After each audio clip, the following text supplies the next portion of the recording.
For our first story, we have my 30 female, student, 18 male, made a super creepy comment. My husband, 35 male, think I am being Lincoln a high school English teacher and have been for a few years. In that time, as a woman, I've been used to teenage boys behaving awkwardly around me sometimes, and pheromones are part of the deal. There have been occasional comments, but generally in the vein of, Miss, so-and-so has a crush on you, or, Miss, would you be so-and-so's Valentine? It's all in good humor, in front of the whole class or a large group, and is well-meaning. My school throws a January ball for seniors, 16 to 18, which is basically an opportunity to celebrate the start of another calendar year. As it's after hours, not every teacher has to attend, and this year I was asked to chaperone. There is no alcohol permitted, but obviously some of them sneak in hip flasks and so on. During this month's ball, 2 students were huddled at a table in the corner of the hall, not dancing, just keeping to themselves. I know them well as problematic students who have difficulties socially, but also perform poorly academically, so they don't fit in with the popular crowd or the nerdy lot. We have some of these every year: poor hygiene, greasy hair, long fingernails, that sort of thing. Immediately I could tell they had been drinking, from the way they spoke and smelled, and asked them to hand over any alcohol they had. One of the boys, call him Stuart, started protesting. He said the following, and I'm 100% sure this is what he actually said. Come on, miss. Don't pretend you won't open that bottle of Bailey's when you get home, feet up in your dressing gown, watching the new TV.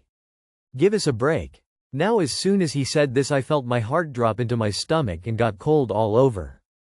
1. I had just bought a bottle of Bailey's Irish Cream for myself the weekend before the dance. 2. I am in the habit, on nights where I don't have much marking, planning and want to treat myself, of having a bath and watching a movie series in my dressing gown. 3. My husband bought a new television over Christmas. I asked him how he knew those things, and he feigned ignorance, basically saying it was a lucky guess. I was so shaken that I left them, and a short while later they both left. But that night I could barely sleep, and my paranoia kept growing. I simply cannot believe that he could have guessed all 3 those things. 1, maybe, but no way all 3. My husband is away for work currently. I phoned and told him about it, and he basically downplayed my concerns, saying I probably mentioned those things to my class at various points and this student has just remembered it. But I would never mention those things, I just wouldn't, and I'm sure I haven't. I become more skittish at home when I hear noises. I only live in a small house, but when I arrive home from buying groceries I check every single room and cupboard before I lock the doors. I've also arranged to have the locks changed. When cars stop outside the house I turn all the lights off and peek at them through the blinds. I'm having trouble sleeping. In class, this student is quiet and the same as ever, not completing homework assignments, distracted in class. My husband is growing increasingly exasperated and worried more for my mental health than the possibility this student could somehow know details of my personal life. I mentioned it to my supervisor as well, and she also basically reasoned that I had either misheard what he said, it was a coincidence, or a combination of the 2. What's the play here? I'm seriously freaked out and don't know how to even begin putting this to rest. Update: I wasn't expecting this post to receive so much attention.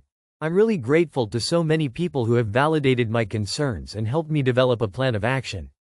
I got home a little while ago and am going out shortly with a friend to try rule out Bluetooth and Wi-Fi devices with my neighbors. After that, the 2 of us will try and conduct a meticulous search of the house for any concealed devices, using the lights out phone camera trick some people recommended and some other tips I found online. Just to clarify a couple of points that I've seen raised a few times. Dressing gown is a really common term here in England for what Americans might call a robe. It's absolutely common parlance. Here most people I know would associate a robe with something a wizard might wear. In terms of it being a lucky guess, if he had just said, relax with a glass of wine, I might have assumed so. But the dressing gown comment, plus the Bailey's comment when I had just bought a bottle, and the explicit mention of a new television which I am 100% certain I did not misinterpret. These things make it so much harder to write off as a coincidence. As far as social media goes, I have Instagram, which is set to private under my maiden name, and my profile picture is not of me. I am not in the habit of connecting with former students. I only have 3 who have all gone on to study English at university and have used me as references. I also have a Snapchat which I use only with my husband and very close friends. I have posted nothing about my new television, and I also don't think I've mentioned this to colleagues, let alone to students. Certainly I said nothing about the Baileys I just bought. That's the end of our first post. Let's see what the commenters had to say. Our first commenter says, "Do you use social media that the kids could be stalking you on? Do you know every follower and friend on all platforms? These types tend to be chronically online." Our second commenter says, "My thing is, why would he say new TV?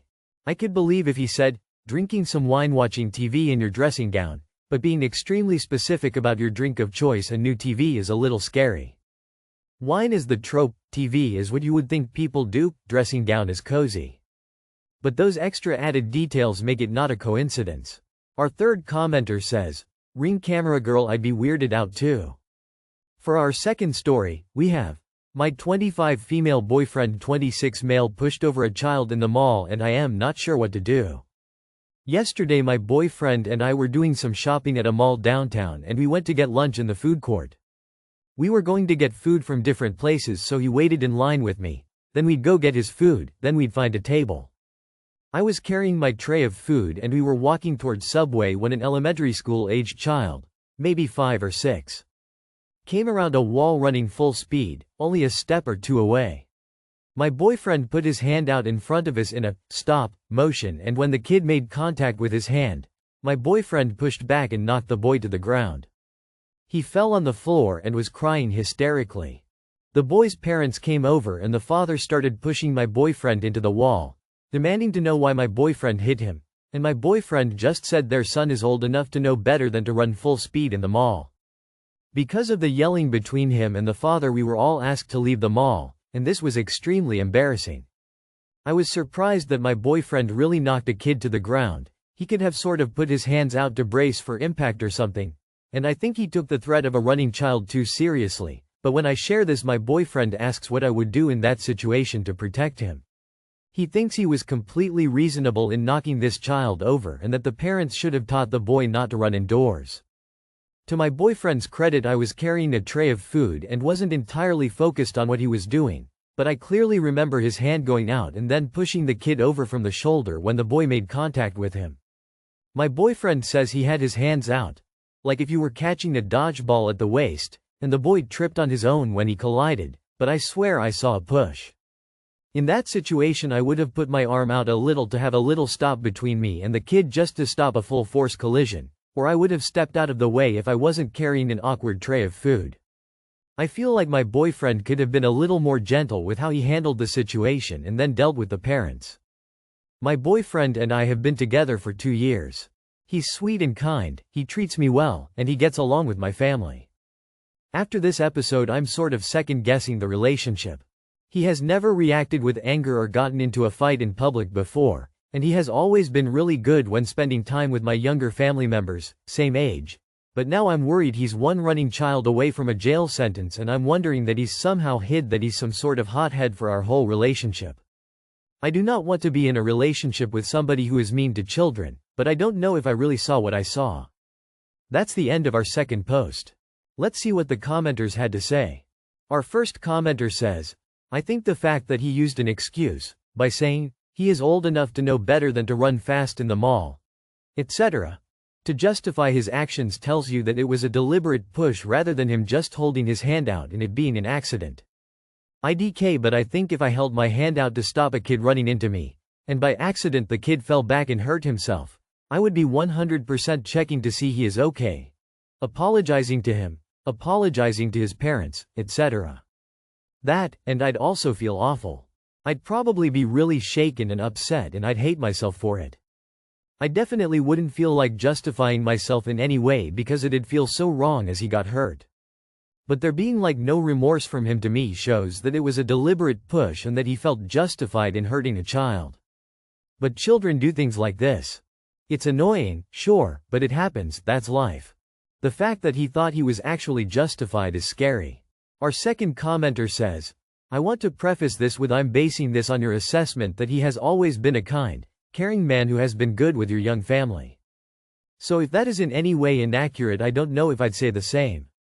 I have less of an issue with a reflexive protective gesture than I do with the doubling down at the end. However, I think calling him an abusive monster is a bit of a stretch. Could it be that he felt embarrassed and exposed in public after reacting to a situation that did not allow time to really consider and became defensive when he was confronted aggressively by the father about it?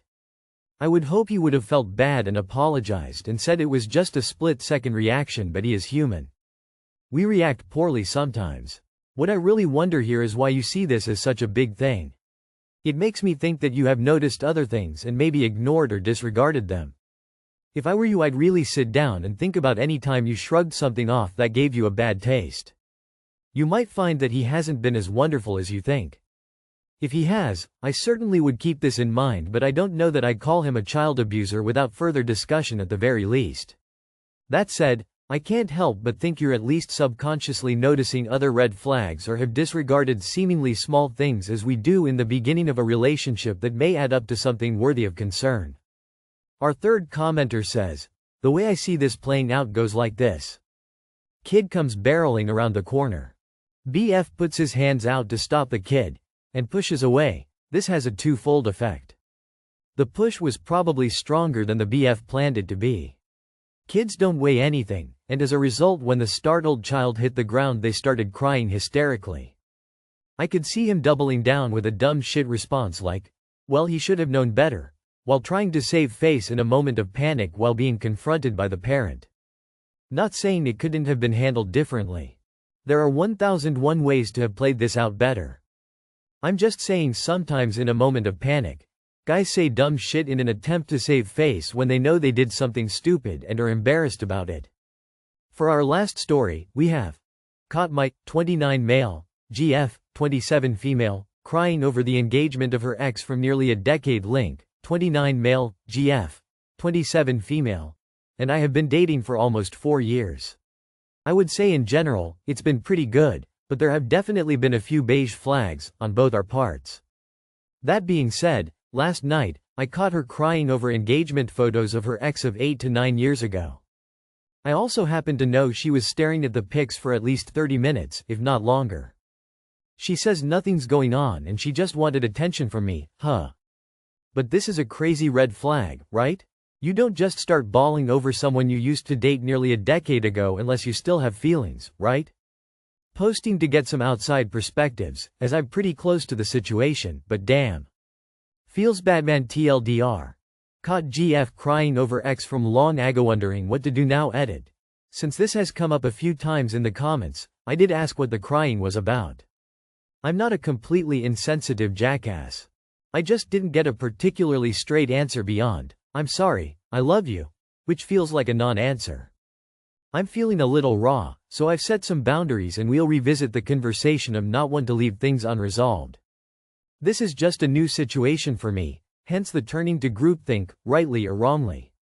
Edit 2. Since this is also a common theme in the comments. We have repeatedly spoken about marriage and had come to a mutual agreement that we should both be 30 for a variety of reasons. This was a very mutual decision that she instigated. It has nothing to do with lack of commitment. Simply practically. That's the end of our last post. Let's see what the commenters had to say. Our first commenter says, "This kind of reminds me of an ex I have from around 15 years ago. She cheated on me and left me for a guy she ended up marrying, so I've actually been really happy for them. Well, last year I moved back from NYC after almost a decade and a mutual friend between the ex and myself invited me to a cookout and then quickly took the invitation back because my ex would be there. I told him, 'Oh no, that's cool, man, I really don't care and I'm happy for them because it's been over 15 years. He replied, "Yeah, but she does care." That was a really strange moment and the mutual friend also quit talking to me after that. I literally have no idea what happened.